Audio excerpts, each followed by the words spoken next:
Huh. Hello, everybody. Welcome to the Jazz Guitar Hour at UIS. I'm Jose Gobo. I'm here every Wednesday at 6 p.m. To talk about guitar. And thanks for being here. If you have questions, if you recognize this song, what was that? Kind of a little bit unusual standard. It was recorded by Chet Baker. Was recorded by this intro here. I stole slash borrowed from Kenny Burrell, although I haven't checked out his recording of this song in a long time. See if anybody knows, say hi on the chat. Let me know if you have questions. Otherwise, I'm gonna keep going on a monologue. Yeah. The name of the song is Moon and Sand. It has words. I don't know what they say. Something about the moon and the sand.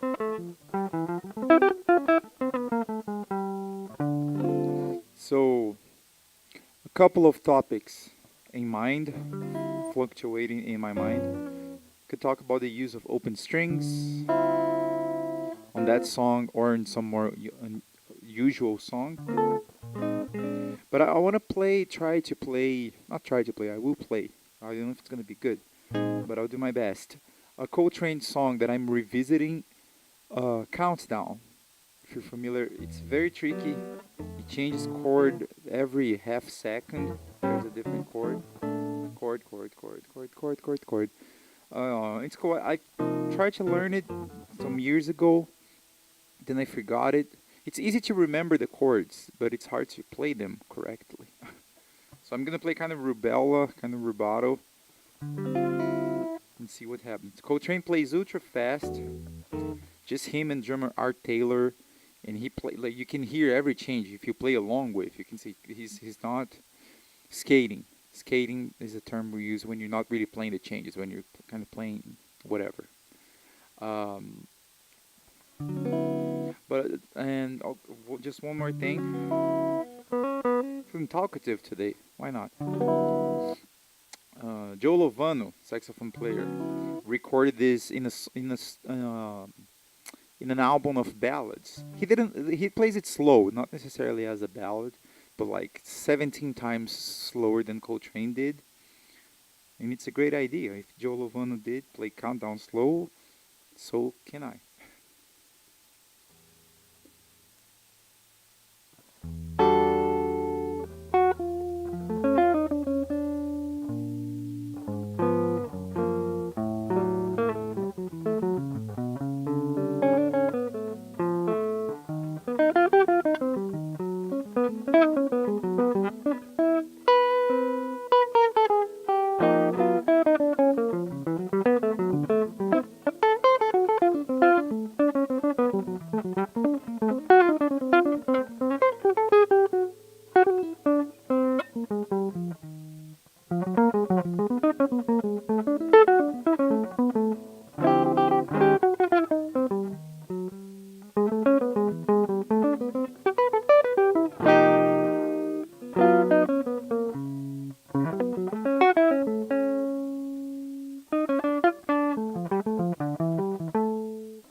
Something like that. Countdown.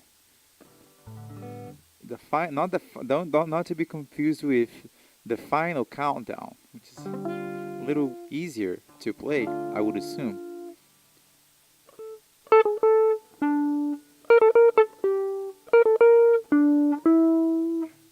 Yeah, Coltrane's countdowns.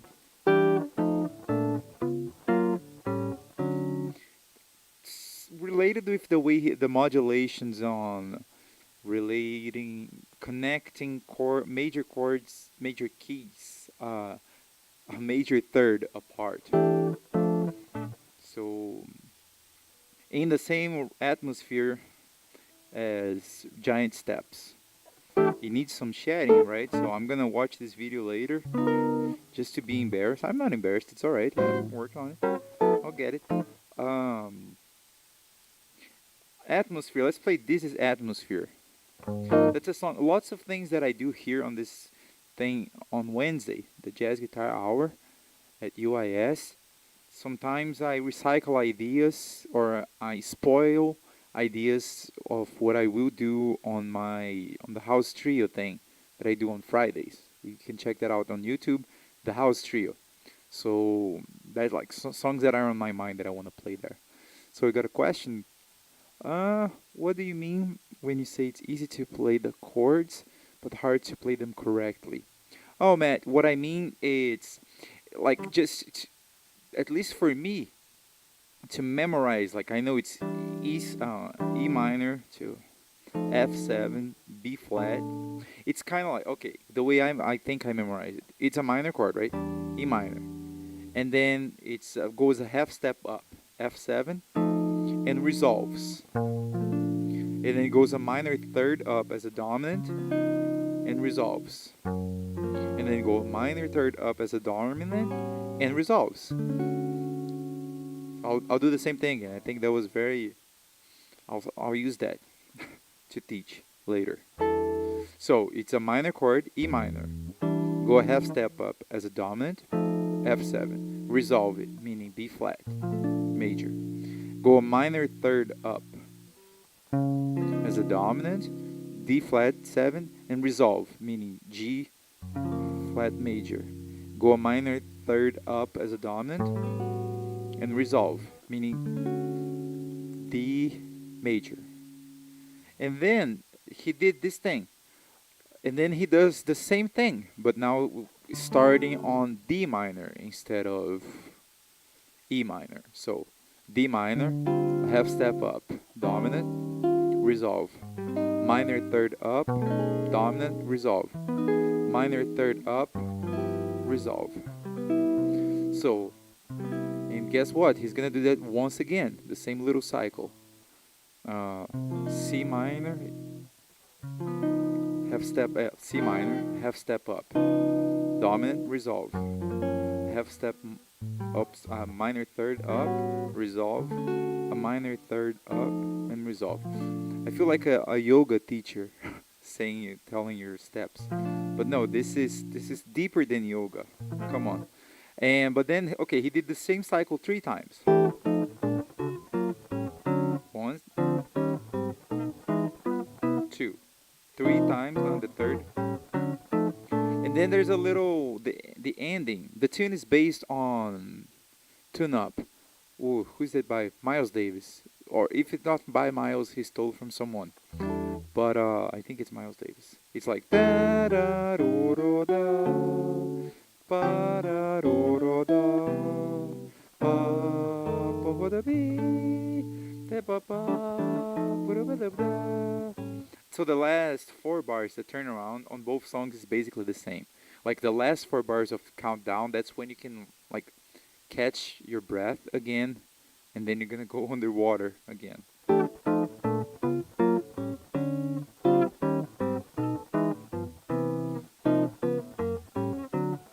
So here's a little relief part, and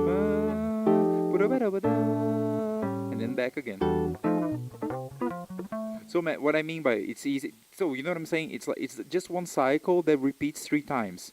It's the same thing. Like copy and paste the whole cycle, and then do one thing, and then do the same cycle, a whole step down. But the thing is, to make the chords sound correctly, that's what I meant. That's hard to play the chords. To play them playing single lines the way Coltrane does. He plays it. It's extremely ridiculously fast. I think it's like.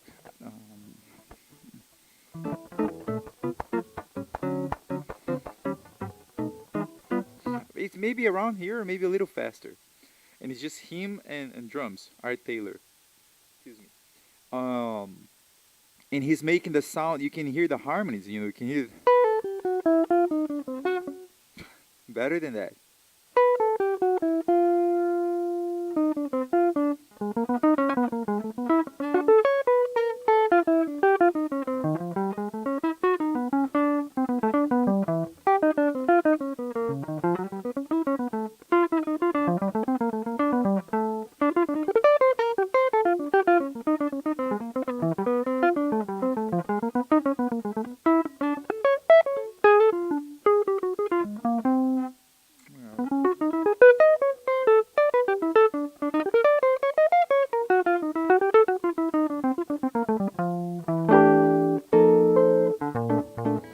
If that makes sense. So it's tricky.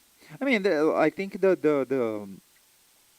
trick here that we shall overcome, it's to think. If you just think of the three, it's basically three scales for each cycle. Like here, you E minor, and then you think B flat major for those two chords, and then G flat major, and then D minor, and then D major. That didn't sound like D minor.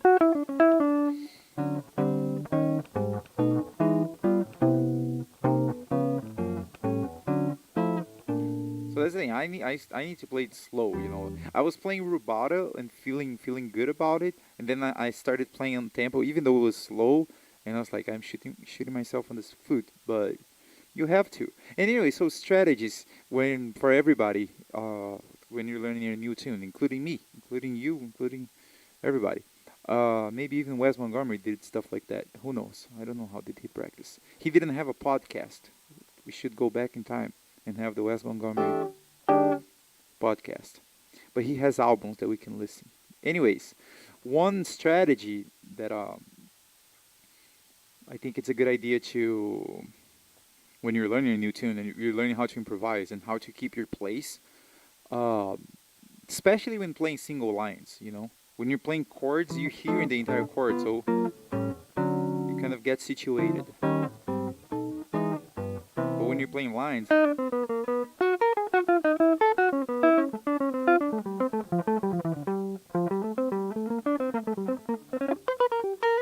that's the only thing that's easy about that song. It's easy to mess it up. Um, I was gonna say one strategy is to stay in the same position. You know. So let's like create limitations. Let's see. That's gonna be hard for me right now. But let's see. I'm gonna use only the top two strings, B and E, and I'm gonna stay in the first position ish here. So let's see. E.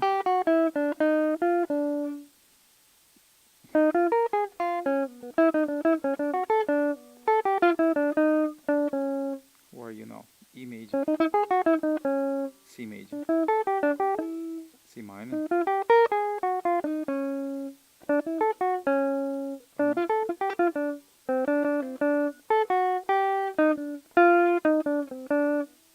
So that was it. One chorus kind of sounded like.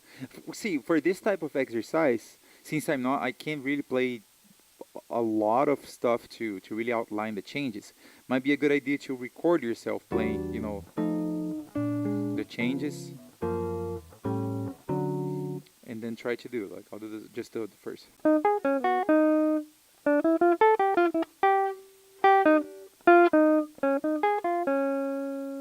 This is now yeah. The last one I'm messing up a little bit. C minor, then A flat major. Is it right? No, G flat major. So C minor, G flat, D, and B flat.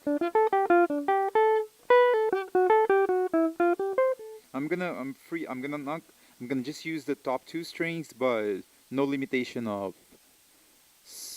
position. I'm gonna use the whole fret. So that's gonna already be very refreshing, you know. So one.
So good. Little workout. Um, is it clear, Matt? Since you asked about that's what it's like the progression. It's very logical, and it transposes itself 3 times. But which mean like it's easy to explain, it's easy to memorize, but it's to me at least. Maybe if you get like if you're learning the chords maybe and trying to play the scales at the same time, maybe not. It is hard. It is hard. I was gonna say that it might be easy, but I highly doubt. Let me know if you wanna dive into it. Let me play. Oh yeah, I mentioned something about this is atmosphere. Atmosphere. Let me play something a lot with lot less changes. The changes move quick, but we stay in the same key for a while. Just the rhythm changes by Dizzy Gillespie. I'm gonna guess. This is atmosphere.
All right.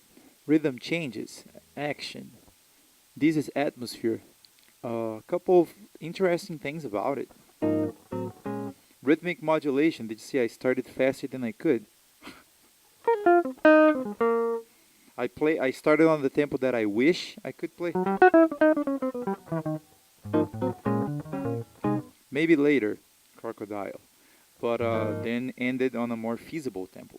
It's cool. Usually, lots of the Charlie Parker rhythm changes, like Anthropology or Sonny Rollins' Olio or Parker's Moose the Mooch. I'm trying to remember the ones that I know here. What else? The Eternal Triangle. I don't really know that.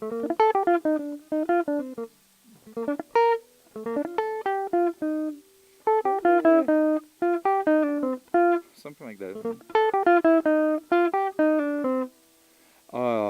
All in the key of B flat. That's the most common. I got the rhythm. Probably was written in B flat. So a lot of people, when you say rhythm, if you just say rhythm changes in a jam session, more likely people are gonna play it in B flat. But Dizzy composed this one in the key of A flat,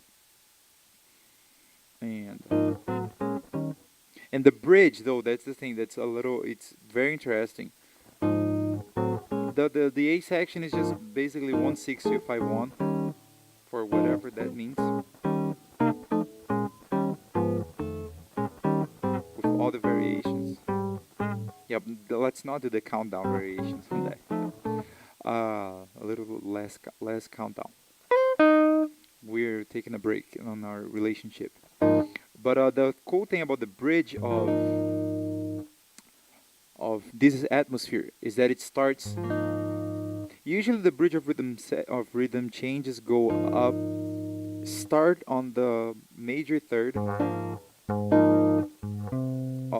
on the how do I say that?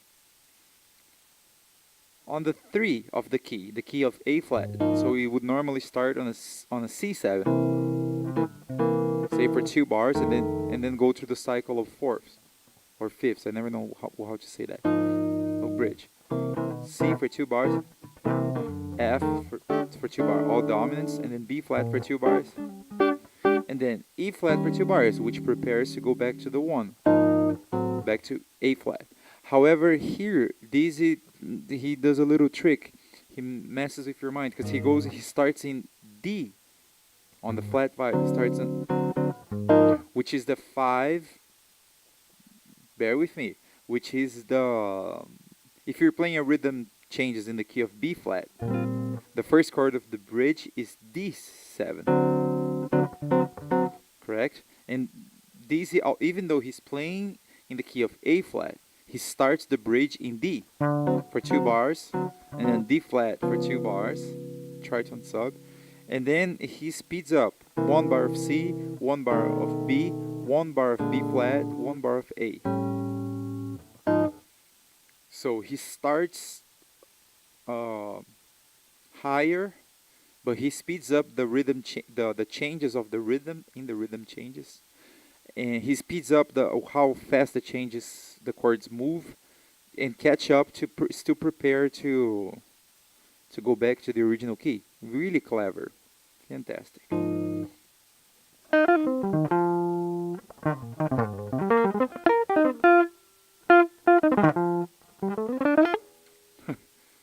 All right, we're getting somewhere. Is it making sense? I hope so. What else should I play? I'll play a song. I'll noodle. I'll drink some water, noodle a little bit, and come up with another song. Feel free to give some feedback. Let me know if the sound is okay, and if you're okay. What did you eat for breakfast, and everything else.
All right. That was a little ambiguous, wasn't that?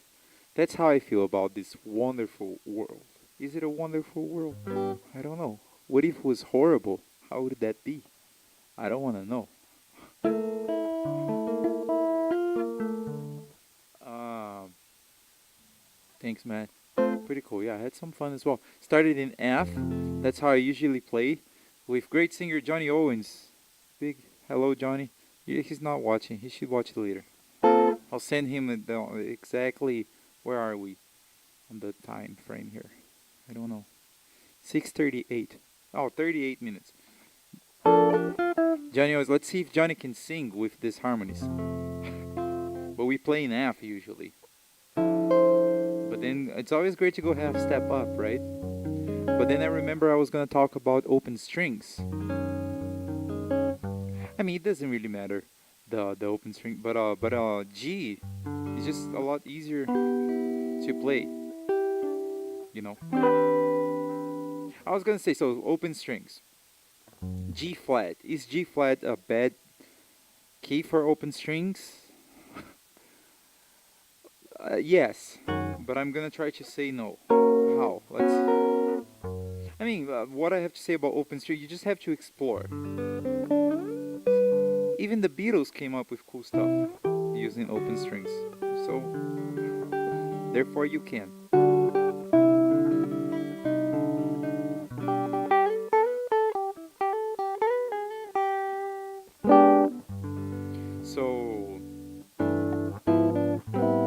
all you gotta do is like find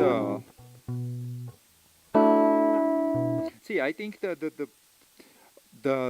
advantage of using open strings, usually they make the chords sound really colorful when, especially when they create clusters like that. And it's a good chord, good note on the case I'm playing B minor, just a regular Guitar Magazine B minor, and I'm playing the 11, which is the E. I'm playing that opened. But I'm keeping the 11 right next to the 5. So see.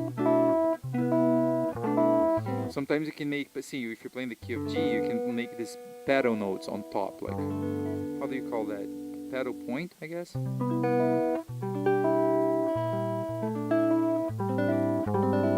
Even if you get out of the key a little bit, it doesn't matter.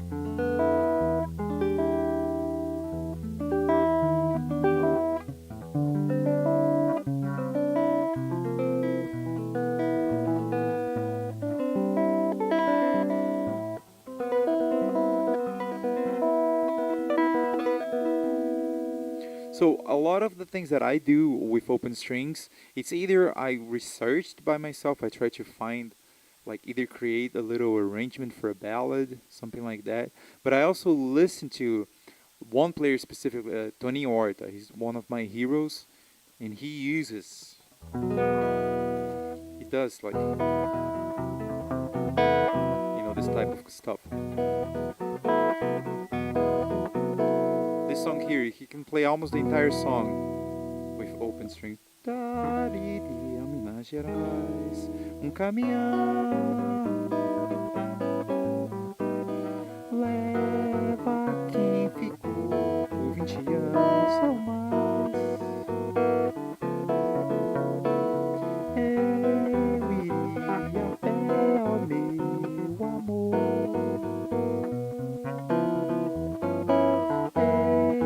Eu iria até meu pai sem um tostão. Em Minas Gerais, a alegria é guardada em cofres catedrais. Now you get out of the open strings.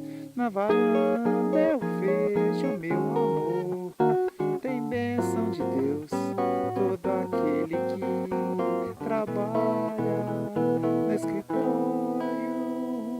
Bendito é o fruto dessas Minas Gerais. Minas Gerais.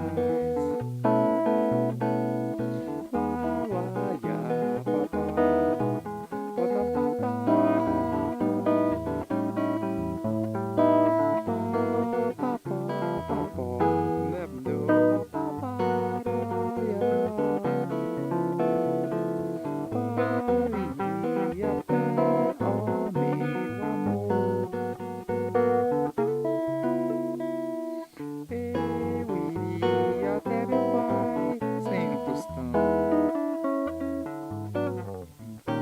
em Minas Gerais, a alegria é guardada em cofres catedrais.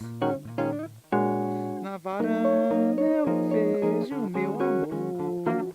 Tem bênção de Deus, todo aquele que trabalha no escritório. Bendito é o fruto. Bendito é o fruto. Bendito é o fruto dessas Minas Gerais. Minas Gerais.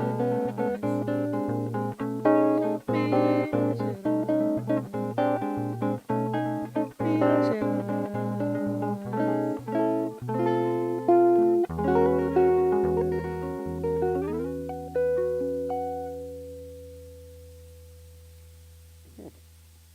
Okay.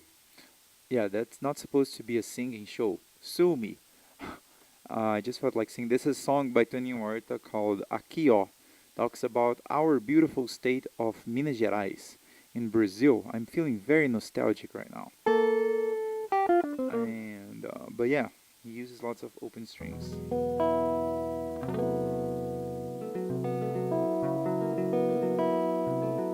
play something else.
Okay. Anybody recognize the song? I did a little bit of a deconstruction of a song, very popular song in Brazil.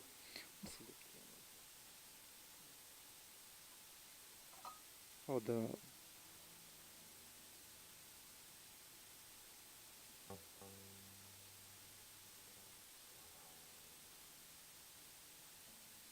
there you go. A little better. The music stand here is going down. Doesn't really matter. But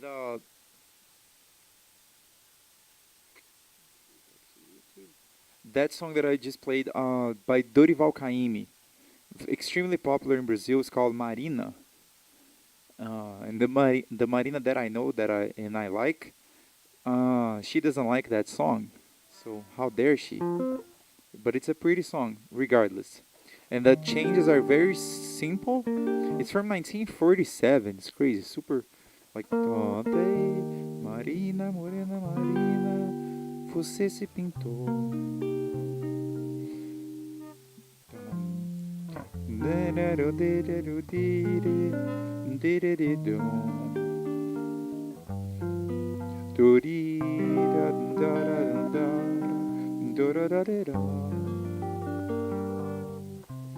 Tarina, você já é bonita com que Deus te deu.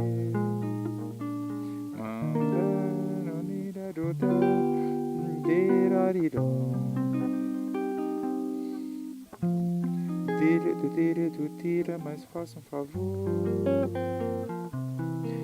Já perdoei tanta coisa, você arranja outro igual. Desculpe, Marina Morena, mas eu tô de mal. It's pretty the way it is. Maybe I shouldn't have changed anything, but I did. So instead of I don't really know where it goes. Você se pintou. It goes to F minor. So I did.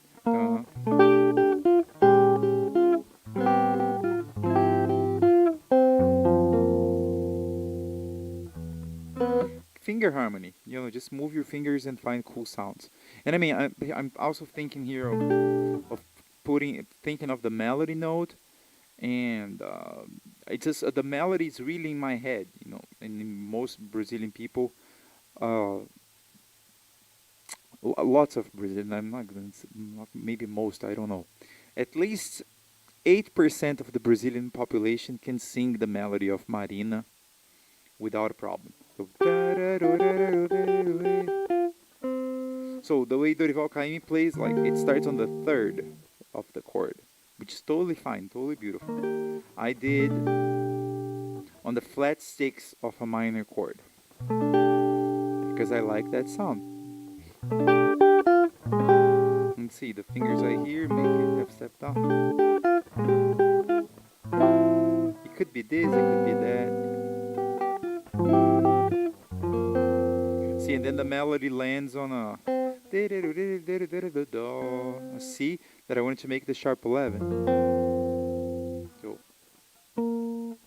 kind of Dorival Caymmi with lasers. His son, Dori Caymmi, already has lasers. One of my favorite composers and guitar players and arrangers. Especially two of his albums that I recommend to everybody. Students or people that I like, I think they should listen to those two albums by Dori Caymmi. One is called Influências, and the other one is called Contemporâneos. That's stuff that it's like really depressing stuff that makes you happy, if that makes sense. I mean, it's not depressing. It's like it's deep, you know. I transcribed some stuff from those albums. I can think of an introduction here that I was always fascinated by, and then I had the brilliant idea of learning it, right? So makes perfect sense. If you like the sound of something, you know, learn it. Damn it. That's like the introduction for. It's a Paulinho da Viola song called Coisas do Mundo, Minha Nega. It's like.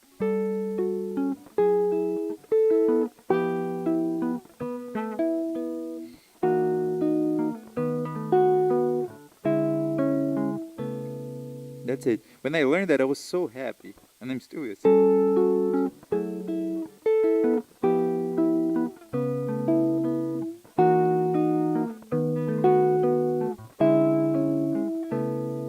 That's it. Stupid. Great. What is he playing?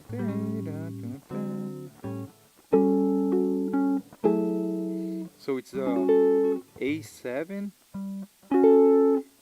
A7 with something else here. Who are you? Who are you? Note a 13. Right. With the bass over G. I think I made a point of using the same set of strings, I guess, because I could play. That's a more normal voicing. F sharp minor. And then he does. You can clearly hear the force sound. And then the same thing, the same voicing. So see, it's all connected. Now I'm gonna connect Coisas do Mundo Minha Nega by Paulinho da Viola with Countdown. The same thing down, but now the resolution is different. Resolution, that's another Coltrane thing. It's G7 13 over F. And the resolution is on A9, A major 9 over C sharp over the third. So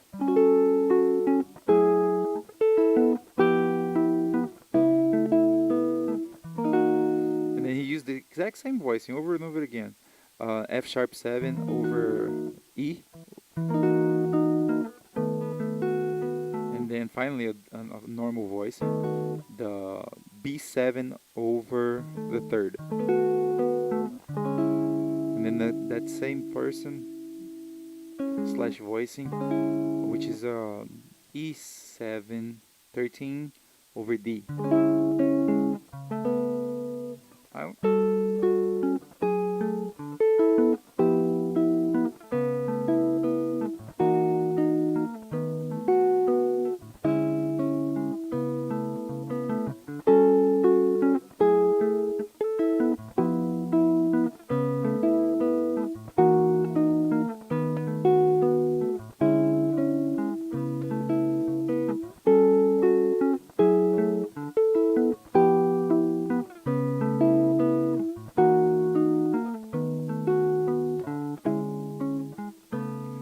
Hoje eu vim, minha nega, como venho e quando posso, na boca as mesmas palavras, no peito o mesmo remorso, nas mãos a mesma viola onde gravei o teu nome, nas mãos a mesma viola onde gravei o teu nome. Vem do samba a tempo, nega, parando por aí. Primeiro achei Zé Fuleiro, que me falou de doença, que a sorte nunca lhe chega, está sem amor e sem dinheiro. Perguntou se eu não dispunha de algum que pudesse dar. Tirei então da viola, cantei um samba pra ele. Foi um samba sincopado que zombou do seu azar. Hoje eu vim, minha nega, querendo aquele sorriso, tentar fazer um samba um samba puro de amor, sem melodia ou palavra pra não perder o valor, sem melodia ou palavra pra não perder o valor. Depois encontrei seu Bento, nega, que bebeu a noite inteira, esqueceu na calçada, sem ter vontade qualquer. Esqueceu do compromisso que assumiu com uma mulher, não chegar de madrugada e não beber mais cachaça.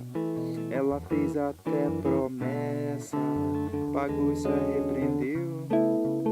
Cantei um samba pra ele que sorriu e adormeceu.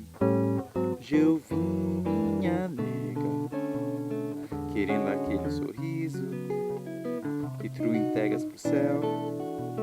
Quando te aperto em meus braços, guarda bem minha viola, meu amor e meu cansaço. Guarda bem minha viola, meu amor e meu cansaço. Por fim encontrei um corpo meio iluminado ao redor. Disseram que foi bobagem, queria ser melhor. Não foi amor nem dinheiro a causa da discussão, foi apenas um pandeiro que depois ficou no chão. Não tirei minha viola, parei o livro e me embora. Ninguém compreenderia um samba naquela hora. Hoje eu vim, minha nega.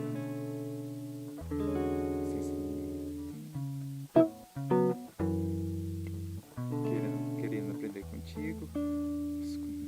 As coisas estão no mundo, só que eu preciso aprender. As coisas estão no mundo, só que eu preciso aprender.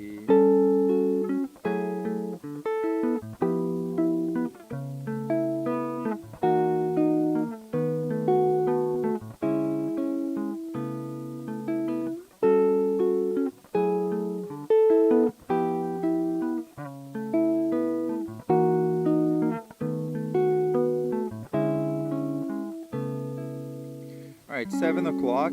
It's been an hour. It's been real. Yeah, I'm not gonna play anything cooler than this for the next year. Dori Kaimi, big shout out to Dori Kaimi.